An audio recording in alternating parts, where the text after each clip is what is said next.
Chers frères et sœurs, cette vidéo illuminera une profonde perte culturelle. Il montrera comment une langue millénaire, qui porte la sagesse des générations, peut être bordure de l'extinction. Après avoir regardé, vous comprendrez la vraie valeur de la langue maternelle en tant que gardien de l'identité d'un peuple.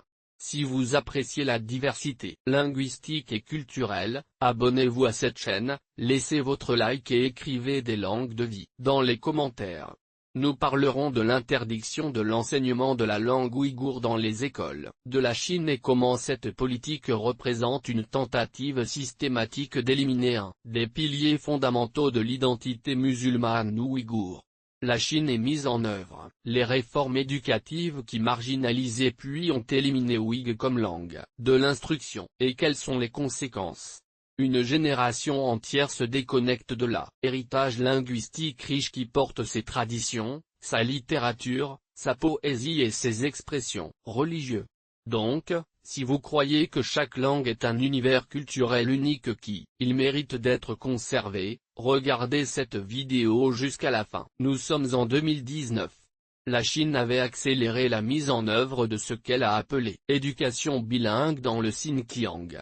Au cours de cette période, la véritable signification de cela, la politique est devenue claire, ce n'était pas un véritable bilinguisme, mais la substitution progressive de « ouïghour » pour le mandarin à tous les niveaux d'éducation.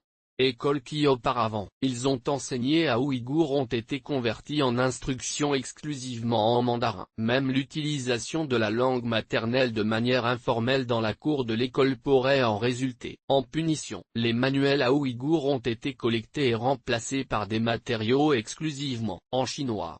Les amis, avant 2016, bien que le mandarin ait été souligné, existait toujours un système éducatif bilingue où ouïghour avait une présence significative comme moyen de l'instruction. Au cours des années suivantes, le gouvernement a intensifié ce qu'il a appelé « réforme de l'éducation bilingue », mais dans la pratique signifiait la marginalisation systématique de la langue ouïghour. En conséquence, la langue a été réduite à un seul discipline élective dans de nombreuses écoles, lorsqu'elle n'est pas complètement éliminée.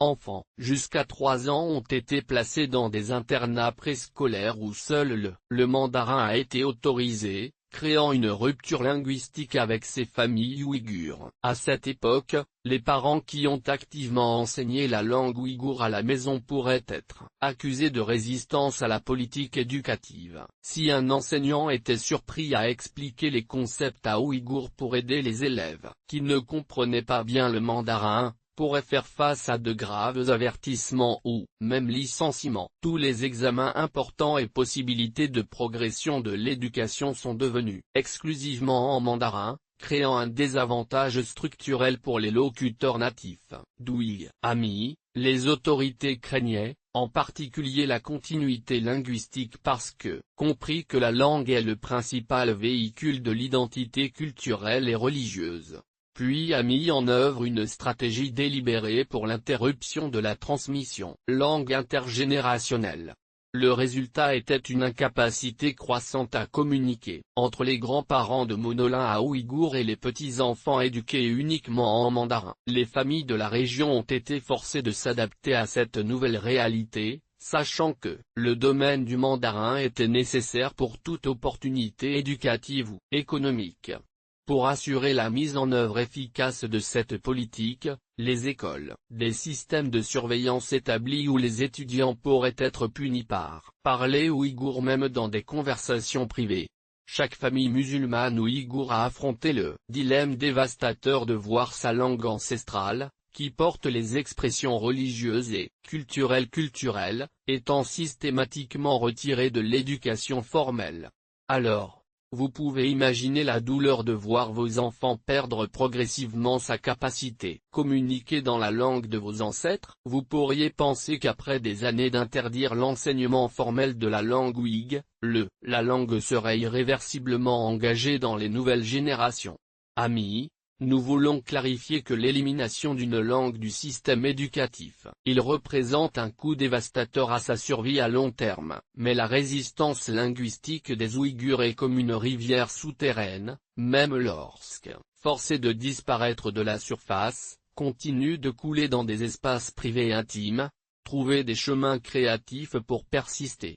Ceci est un témoignage de résilience culturelle face aux politiques chevilles. Il y a des familles qui ont transformé leur maison en école informelle où les grands-parents et les parents, ils enseignent secrètement la langue, la littérature et la poésie des enfants aux enfants. Ces efforts prouvent que même lorsqu'une langue est supprimée, éducation formelle, détermination d'une communauté pour préserver son héritage linguistique peut créer des systèmes de transmission alternatifs. La Chine peut éliminer l'ouïghour des écoles, mais elle ne peut pas facilement entrer dans chaque à la maison et contrôler les conversations intimes entre les générations. Il y a encore des intellectuels dans la diaspora qui travaillent sans relâche. Documenter, préserver et promouvoir la langue par le biais de publications en ligne, applications, d'enseignement et de matériel éducatif qui circulent discrètement.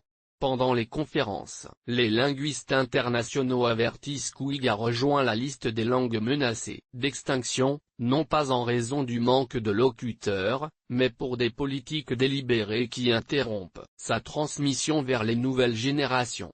Les défenseurs de la diversité linguistique confirment que lorsqu'une langue décède, un système de communication ne disparaît pas seulement, mais tout un univers de connaissances, de valeurs et de façon unique de voir le monde. Les amis, la langue ouïghour, avec son riche alphabet arabe persien adapté, était historiquement un véhicule fondamental pour la transmission de la littérature islamique et des textes sacrés dans la région.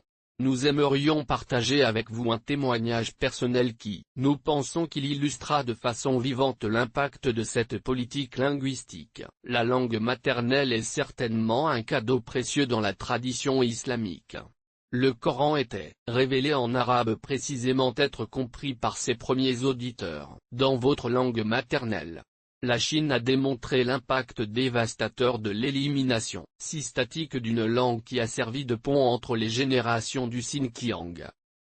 L'affaire s'est produite en 2020. La politique de l'éducation en mandarin était déjà fermement établie. Le gouvernement avait complètement transformé le système éducatif, éliminant le ouïghour comme langue pédagogique dans pratiquement toutes les écoles.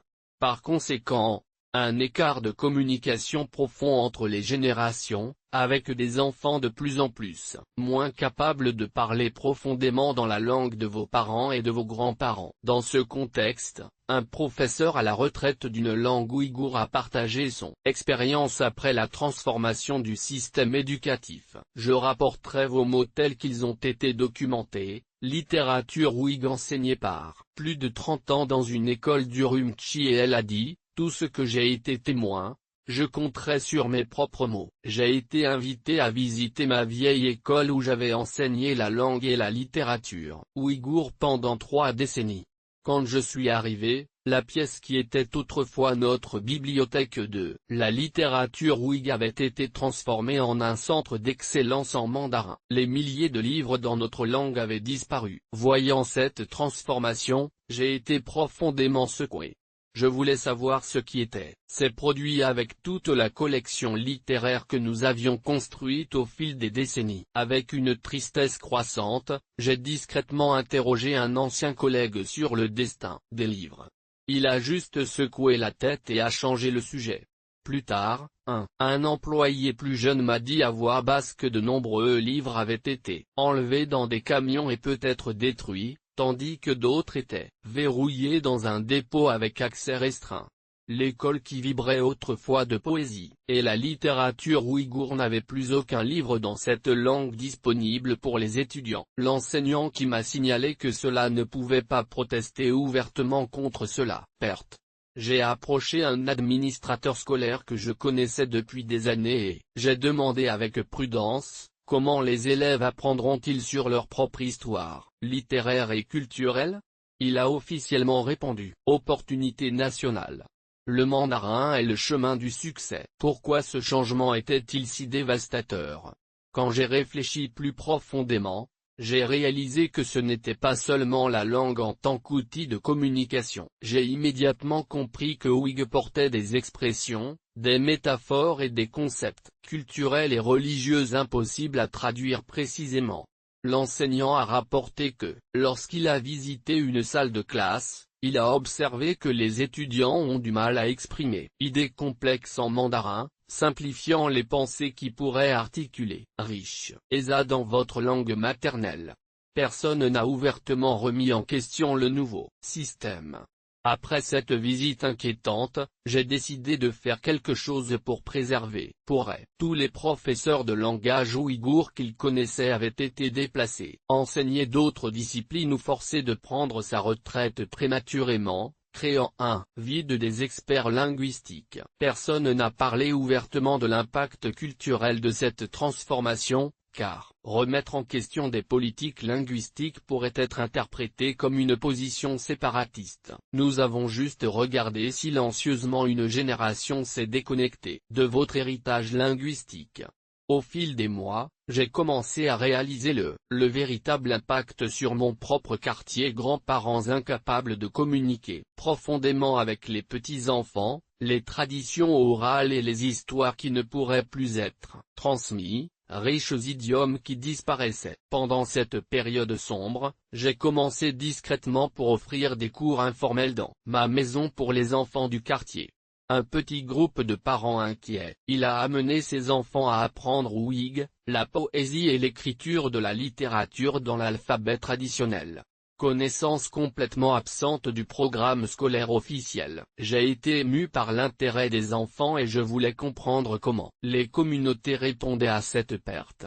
J'ai trouvé que dans plusieurs quartiers, des enseignants à la retraite comme moi avaient établi de petites écoles, informelles, opérant discrètement pour préserver les connaissances linguistiques et littéraires. J'ai été intrigué et j'ai demandé à un collègue car je justifiais ce risque.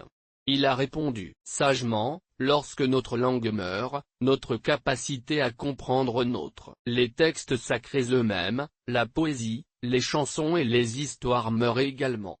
Nous ne pouvons pas permettre à nos enfants de devenir étrangers dans leur propre culture. J'ai alors demandé comment cette génération trouverait l'équilibre entre le besoin pragmatique de la maîtrise du mandarin et de l'importance culturelle de préserver ouïghe.